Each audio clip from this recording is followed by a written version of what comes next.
नमस्कार, आदाब।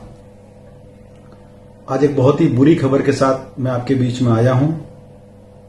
बहन फरहाना खान भोपाल की बहुत ही सक्रिय कार्यकर्ता थी और भारतीय जनता पार्टी अल्पसंख्यक मोर्चे की प्रदेश कार्य समिति की सदस्य भी थी। आज वो हमारे बीच में नहीं रही। कोरोना की इस बीमारी ने उनको अपनी चपेट में ले लिया।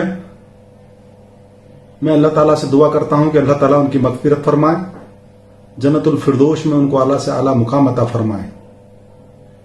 पर इसके साथ ही मेरी आपसे फिर से एक अपील है।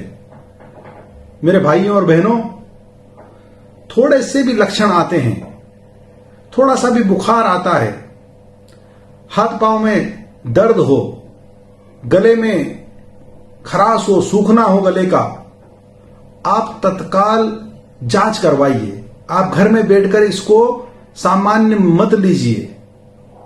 आप हो सके तो आरटीपीसीआर करवाइए, जो कि कोविड का टेस्ट है। अगर तत्काल आरटीपीसीआर की सुविधा उपलब्ध नहीं है या एक दो दिन उसमें टाइम लगेगा तो आप सीबीसी करवा लीजिए, सीआरपी डी डाइमर करा लीजिए। अगर सीबीसी और डी डाइमर बढ़ा हुआ आता है तो सीटी टेस्ट करा लीजिए, क्योंकि यह बीमारी बहुत तेजी से अपनी चपेट में हमारे लंग्स को ले रही है और फिर हमारी जान पर खतरा बनाता है। आज ऐसे असमय जिनकी ज्यादा उम्र भी नहीं थी, ऐसी हमारी सक्रिय बहन हमारे बीच में नहीं रही। मेरी आप सब लोगों से गुजारिश है कि आप तत्काल थोड़े से भी लक्षण होने के बाद रुकिए नहीं, तत्काल टेस्ट कराइए।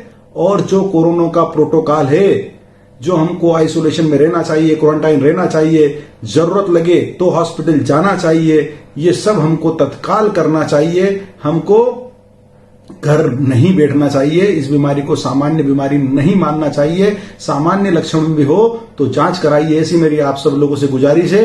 और हमारे टेस्ट के बाद वैक्सीन जरूर लगवाइए। जो सही है, जिनको कोई बीमारी नहीं है, मैंने पहले भी अपील की है, वो वैक्सीन जरूर लगाएं।